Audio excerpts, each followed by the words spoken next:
Hello दोस्तों, उम्मीद करता हूँ कि आप सब भी अच्छे होंगे। दोस्तों आज फिर मैं आपके लिए बहुत इंपॉर्टेंट टॉपिक लेके आया हूँ। वो जो टॉपिक है कि जब भी हम कोई पीसी बिल्ड करना चाहते हैं और पीसी बिल्ड करते टाइम हमें जो चीज़ का ध्यान देना चाहिए वो ये देना चाहिए कि हमारी जो कैबिनेट में एयर फ्लो बहुत बेहतर होना चाहिए। क्योंकि दोस्तों क्या होता है कि जितनी ज़्यादा हमारे कैबिनेट में एयर फ्लो बेहतर होगा वो क्या होगा कि वहाँ पे जितने भी कंप्यूटर लगे हुए कैबिनेट के अंदर उनका जो परफॉर्मेंस बहुत अच्छा मिलेगा। और साथ में दोस्तों क्या होगा कि मान लीजिए वर्कलोड के अंदर उनका टेम्परेचर इंक्रीज भी होता है तब भी वो जल्दी डिक्रीज हो जाए कि हमारा वहाँ पे जो एयर फ्लो बेहतर है। तो दोस्तों आपने एक और चीज़ नोटिस की होगी कि मान लीजिए हमारी जो कैबिनेट के अंदर एयर फ्लो जितना बेहतर होगा तो वहाँ पे क्या होगा कि हमारी डस्ट भी कम जाती है। अगर मान लीजिए आपने देखा होगा कि वहाँ पे हमारे जो एयर फ्लो बेहतर नहीं होगा और वहाँ पे डस्ट जमनी शुरू हो जाती है हमारे जो हीट सिंक पर और जो कंपोनेंट पर, तो क्या होता है कई बार जो हीट सिंक में आकर डस्ट जमनी शुरू होती है तो वहाँ पे जो हमारा जो टेम्परेचर है वहाँ पे जो डिस्ट्रीब्यूट है ये अच्छे तरीके से नहीं हो पाता। और दोस्तों क्या होता है कि मान लीजिए हमारे जो कैबिनेट में जो कंपोनेंट लगे हैं, मान लीजिए कोई भी कंपोनेंट लगा, मदरबोर्ड या मान लीजिए ग्राफिक्स कार्ड या फिर मान लीजिए कोई भी और चिपसेट लगा हुआ है, तो वहाँ पे दोस्तों क्या होगा कि जितनी ज़्यादा हमारे वहाँ पे डस्ट जमेगी एक तो दोस्तों क्या होगा कि वहाँ पे जो हमारा टेम्परेचर इंक्रीज होना शुरू हो जाएगा। और दूसरा क्या होगा दोस्तों, डस्ट की वजह से वहाँ पे मान लीजिए कि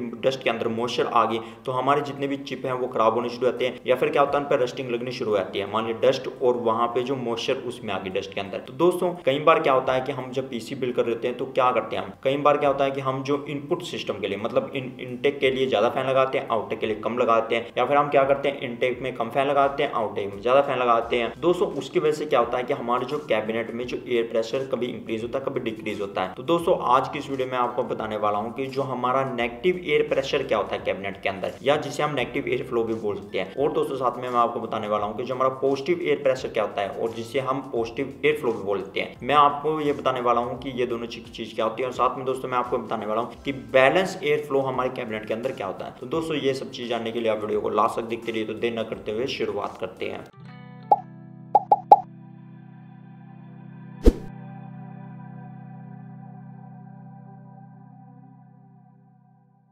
दोस्तों सबसे पहले हम बात करते हैं कि जो हमारा नेगेटिव एयर फ्लो क्या होता है या जो नेगेटिव एयर प्रेशर क्या होता है। तो दोस्तों क्या होता है कई बार हम जो अपने कैबिनेट में क्या करते हैं, एक फैन तो एयर इनटेक के लगाते हैं और दो फैन जो है एयर आउटटेक के लगा देते हैं। तो दोस्तों उसे हम बोलते हैं नेगेटिव एयर फ्लो। या फिर दोस्तों हम इसे ऐसे बोल सकते हैं कि मान लीजिए कि एक फैन है जिसकी जो टोटल CFM है जिसे हम बोलते हैं क्यूबिक फीट पर मिनट, मतलब वो जो एयर फ्लो कितनी कर रहा है एक फैन। मान लीजिए टोटल आपकी हुई जो एक फैन कर रहा है वो कर रहा है 70 की, और मान लीजिए दो फैन जो आपकी टोटल कर रहे हैं मान लीजिए वो सेम उसी के लगे हुए, मान लीजिए 120 के तीनों फैन लगे हुए। तो वहां पे सोचिए कि मान लीजिए 70 की अगर आपकी जो क्यूबिक फीट पर मिनट वहां पे जो एयर फ्लो आउटेक कर रहे हैं तो आप देखिए वहां पे एयर इनटेक आपकी कम हो रही है और आपकी जो एयर आउटेक है ज्यादा हो रही है। तो मतलब ये हुआ कि वहां पे मान लीजिए कि आपका जो CFM है वो कम है और जो आपका आउटपुट में है मतलब CFM है वो ज्यादा है। तो दोस्तों उससे क्या होगा कि वहां पे आपकी जो कैबिनेट के अंदर लोअर प्रेशर हो जाएगा, जिसकी वजह से क्या होगा कि मान लीजिए उसे प्रॉपर जो एयर नहीं मिल पाएगी कि वो किस चीज को आउटटेक करे। तो दोस्तों वहां पे क्या होगा कि मान लीजिए आपने देखा होगा कि आपके ग्राफिक्स कार्ड लगाने के लिए जहाँ पे स्लॉट के लिए जगह दी होती है या फिर मान लीजिए कहीं पे छोटे छोटे छेद होते हैं, मान लीजिए कहीं और से भी है कैबिनेट के अंदर, मान लीजिए या फिर आपकी जहाँ पे ड्राई बेस लगती है वहां पे आपके वो क्या करेगा, वहां से वो एयर शक करनी शुरू कर देगा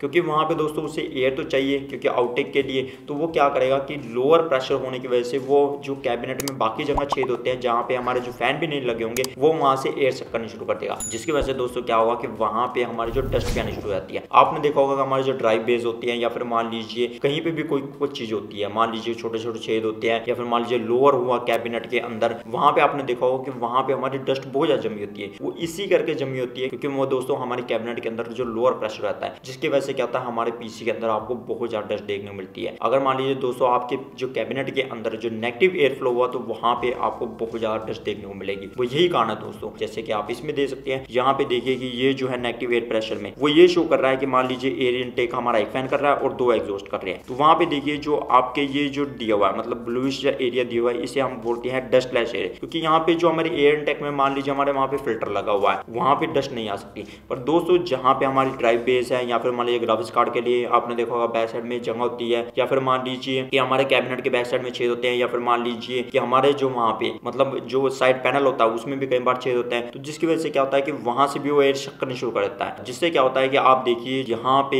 जो एयर आ रही है, मतलब यहाँ से वो डस्ट वाली एयर आ रही है, वहां पे क्या होगा कि आपके डस्ट जहाज होनी शुरू हो जाएगी। तो दोस्तों इसे हम बोलते हैं नेगेटिव एयर प्रेशर, या फिर हम इसे नेगेटिव एयर फ्लो भी बोल सकते हैं। तो दोस्तों नेगेटिव एयर फ्लो का नुकसान ये होता है कि हमारे इसमें सबसे ज्यादा डस्ट आपको पाई जाती है, मतलब यहाँ पे हमारी जो कैबिनेट के अंदर डस्ट बहुत ज्यादा मिलेगी। तो दोस्तों अगर मैं बात करूँ कि जो हमारा नेगेटिव एयर फ्लो होता है क्या है, जो हमारे जितने भी कंपोनेंट होते हैं उनका जो टेम्परेचर जो मेंटेन करने में सही होता है। जैसे कि आप दोस्तों इसमें देख सकते हैं कि यहाँ पे देखिए कि हमारे जो यहाँ पे मतलब आप देखिए कि वहां पे जो ब्लूइश एरिया दिया हुआ है, तो वहां पे जो एयर फ्लो इस तरह हो रहा है इसमें, मतलब जो हमारे फैन जिस तरह से लगाए हैं, मतलब अगर फैन के हिसाब से देखेंगे ना कि इनटेक और आउटटेक के लिए कैसे लगाए, तो आप बाकी जगह पे भी देखिए, वहां पे आप देखिए हमारे जो डस्ट एरिया रही है, अगर डस्ट एयर जितनी ज्यादा हमारे जो कंपोनेंट के जो फिन्स के ऊपर जमेगी, तो वहां पे हमारा जो टेम्परेचर भी है राइज होगा। तो ये ज्यादा इतना बढ़िया मेंटेन करके नहीं रख सकता, मेंटेन तो करके रखता है पर वो जो है मतलब आपका इतना बढ़िया वहां पे मेंटेन करके नहीं रख सकता। तो दोस्तों अब हम बात करते हैं कि जो हमारा पॉजिटिव एयर प्रेशर क्या होता है, या जिसे हम पॉजिटिव एयर फ्लो भी बोलते हैं। तो दोस्तों पॉजिटिव एयर फ्लो में क्या होता है कि वहां पे जो मान लीजिए कि हमारे एयर इनटेक के लिए ज्यादा फैन लगे हों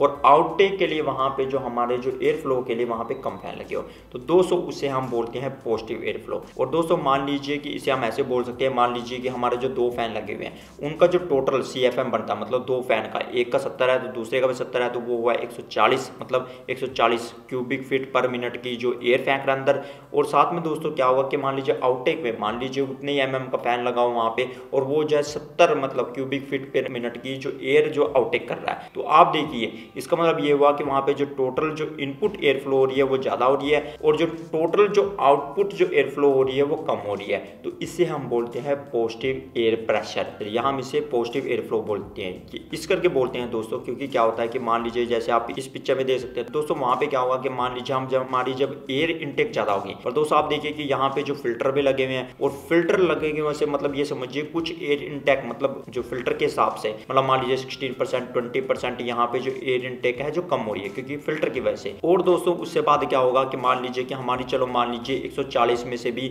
मान लीजिए कि हमारी 120 CFM की मतलब क्यूबिक पर मिनट की जो एयर है जो इनटेक हो रही है। तो अब दोस्तों क्या होगा कि मान लीजिए आउटटेक के लिए वहां पे एक कम फैन है क्योंकि वो जितनी फेंक सकता है अपनी क्षमता के हिसाब से एयर आउटटेक कर रहा है। पर मान लीजिए क्या होगा कि वहां पे जो हमारे कैबिनेट के अंदर है जो हाई प्रेशर इंक्रीज हो जाएगा, तो उससे क्या होगा दोस्तों कि वहां पे जब हाई प्रेशर इंक्रीज हो जाएगा तो उससे बाद क्या होगा कि वहां पे वो जो है एयर जहां पे उसे खाली जगह मिली वहां से वो आउटटेक करने की जरूरत पड़ेगी, क्योंकि मान लीजिए कि आपकी कैबिनेट के अंदर जो हाई प्रेशर इंक्रीज हो गया और बाहर आपका लोअर है, तो वो क्या होगा कि कैबिनेट के जैसे जो बाकी कंपोनेंट होते हैं, जो मान लीजिए ड्राइव बेस होती हैं, या फिर मान लीजिए कोई आपके ग्राफिक्स कार्ड के जो बैक पैनल में जो एक्सपेंशन स्लॉट्स होती हैं, या फिर मान लीजिए आपके जो साइड पैनल होता है उसमें जो छेद होते हैं, या फिर मान लीजिए आपके जो कैबिनेट में बैक साइड में छेद होते हैं वहां पे होता है, तो वो क्या करेगा, वो एयर जो है हाई प्रेशर होने की वजह से मतलब बाहर से ज्यादा हाई एयर प्रेशर होने की वजह से वहां से वो रिलीज होनी शुरू हो जाएगी, मतलब वो आउटटेक होनी शुरू हो जाएगी वहां से, जिसकी वजह से क्या होता है कि हमारे वहां पे डस्ट अंदर नहीं बढ़ती। क्योंकि दोस्तों क्या होता था नेगेटिव में जैसे वहां पे एयर इनटेक होती थी उन जगह से, पर यहाँ पे उसी जगह से वो जो है एयर फ्लो बाहर जा रही है, जिसकी वजह से क्या हुआ कि मान लीजिए वहां पे हमारी जो डस्ट इतनी नहीं आएगी, क्योंकि दोस्तों क्या है कि जहां से एयर इनटेक हो रही है वहां तो आपके फिल्टर लगे हैं, और बाकी जगह से जहां से आपको लगता था कि एयर सक कर रहा है वहां तो आपके हाई प्रेशर होने की वजह से वहां से बाहर जा रही है, तो इस वजह से वहां पे आपकी इतनी डस्ट नहीं आएगी। और डस्ट आपकी जब ज्यादा नहीं आएगी और आपकी जब हीट सिंक पर नहीं जमेगी, और मान लीजिए तो वहां पे आपका जो टेम्परेचर इतना ज्यादा राइज नहीं होगा, तो वहां पे आपको डस्ट भी है जो कम देखने को मिलेगी। जितनी ज्यादा हमारे यहाँ नेगेटिव एयर फ्लो में डस्ट होती है वहां पे इसकी तुलना में आपको पॉजिटिव जो एयर फ्लो होते हैं वहां पे डस्ट कम देखने को मिलेगी। डस्ट यहाँ पे भी देखने को मिलेगी क्योंकि डस्ट आपकी चाहे फिल्टर पे लगी हो तब भी आ जाती है, पर आपको बहुत कम देखने को मिलेगी। तो हमारा जो पॉजिटिव एयर फ्लो होता है उसमें हमें डस्ट बहुत कम देखने को मिलती है, जबकि नेगेटिव एयर फ्लो में हमें जो डस्ट ज्यादा देखने को मिलती है। तो दोस्तों अब हम बात करते हैं बैलेंस एयर फ्लो क्या होता है। दोस्तों बैलेंस एयर फ्लो हम उसे बोलते हैं कि मान लीजिए हमारे इनपुट में भी उतने फैन लगे हुए हैं एयर इनटेक के लिए और आउटपुट में भी उतने फैन लगे हैं, उससे हम बोलते हैं balance air flow. Balance air flow में क्या होता है दोस्तों कि वहां पे मान लीजिए दो फैन तो इनटेक के लिए लगे हुए हैं और दो आउटपुट के लिए गए, मतलब आप इसे ऐसे बोल सकते हैं कि वहां पे मान लीजिए टोटल हमारा जो CFM है 140 है, मतलब 70 उस फैन का 70 उस फैन का, और टोटल आउटपुट जो CFM है वो भी जो है वहां पे 70 + 70 140 है। मतलब अगर हम 20% उसका फिल्टर का लगा ले तो दोस्तों वहां पे भी क्या होता है कि हमारी जो आउटटेक एयर होती है उसमें भी ऐसे ही होता है, क्योंकि वहां पे दोस्तों जब हमारा फैन जो बाहर की तरफ हवा फेंक रहता है तो वहां पे उसके सामने कुछ चीज आती है जो ड्रैगिंग पैदा करती है एयर में, जिसकी वजह से हमारी जो कुछ एयर है वहां पे नहीं बाहर बाहर जा पाती। मतलब दोनों जगह थोड़ा बहुत परसेंटेज का लॉस होता है। मतलब मान लीजिए यहाँ पे फिल्टर की वजह से 16 या 20 वाट जो फिल्टर लगे हुए, और मान लीजिए वहाँ पे भी इस तरह लॉस होता हो एयर आउटेक में। तो दोस्तों पर यहाँ पे देखिए कि हमारी जितनी ज़्यादा एयर इनटेक हो रही है उतनी ज़्यादा हमारी आउटेक भी हो रही है। मतलब आप ऐसे समझिए, क्योंकि टोटल जो हमारा CFM है उतना है और हमारा टोटल जो आउटपुट CFM है वो भी उतना है। तो दोस्तों इसे हम बोलते हैं balance air flow. Balance air flow में क्या होता है दोस्तों, वहाँ के हमारा जो एयर फ्लो होता है बहुत बढ़िया होता है। अगर हम कहीं डस्ट की बात, तो डस्ट वहाँ पे भी आती है, मतलब चाहे एयर फिल्टर वहाँ पे लगे हुए इनटेक में, पर फिर भी डस्ट मिलती है। पर दोस्तों जो हमें, अगर मैं इन तीनों का कंपैरिजन करूँ तो नेगेटिव एयर फ्लो में आपको ज़्यादा वहाँ पे डस्ट देखने को मिलेगी, और जो पॉजिटिव में आपको वहाँ पे डस्ट इतनी ज़्यादा देखने को नहीं मिलेगी। और जबकि बैलेंस एयर फ्लो में वहाँ पे आपको डस्ट देखने को मिलेगी, पर वो आपको नेगेटिव एयर फ्लो से कम देखने को मिलेगी, पर नेगेटिव एयर फ्लो में सबसे ज़्यादा देखने को मिलेगी। और दोस्तों अगर साथ में मैं कहूँ कि यहाँ पे जो हमारे जो कैबिनेट में जो है टेम्परेचर कौन सा बिल्कुल सही बना के रखता है, तो दोस्तों वो आपके फैन इनटेक या आउटेक पे डिपेंड करता है। मतलब आपने फैन सिस्टम कौन से किस तरह लगाए हुए हैं, और किस तरह आपने, मान लीजिए कि आपने फैन इनटेक के लिए ऊपर लगाए हुए हैं, आउटेक के लिए नीचे लगाए हुए हैं, तो वो सब कुछ डिपेंड करता है। पर अगर मैं कहूँ कि इनमें से नेगेटिव एयर फ्लो जो होता है वहाँ पे आपको टेम्परेचर इतने ज़्यादा बड़े मेंटेन देखने को नहीं मिलता। फिर आपको पॉजिटिव जो एयर फ्लो होता है उसमें टेम्परेचर आपको थोड़ा बहुत सही देखने को मिलता है। मतलब टेम्परेचर बिल्कुल वहाँ पे सही होता है। एक डस्ट के लिए भी सही है वो, कि वहाँ पे आपकी डस्ट भी कम आती है और वहाँ पे आपका जो एयर फ्लो भी है बेहतर होता है। पर यहाँ पे दोस्तों कि हमारा जो बैलेंस एयर फ्लो होता है वहाँ पे आपको जो टेम्परेचर है कैबिनेट के अंदर इतना ज़्यादा राइज देखने को नहीं मिलेगा। मतलब वहाँ पे आपको बहुत ही जो टेम्परेचर बिल्कुल सही तरीके से देखने को मिलेगा, पर वहाँ पे आपकी जो डस्ट होती है वो आपके पॉजिटिव एयर फ्लो से थोड़ी ज़्यादा देखने को मिल सकती है। तो दोस्तों उम्मीद करता हूँ आपको पता चल चुका होगा जो हमारा पॉजिटिव एयर फ्लो क्या होता है, नेगेटिव एयर फ्लो क्या होता है, और जो हमारा बैलेंस एयर फ्लो क्या होता है। तो दोस्तों अगले वीडियो में आपको फिर मिलता हूँ, तब तक के लिए सीखते रहिए और आगे बढ़ते रहिए।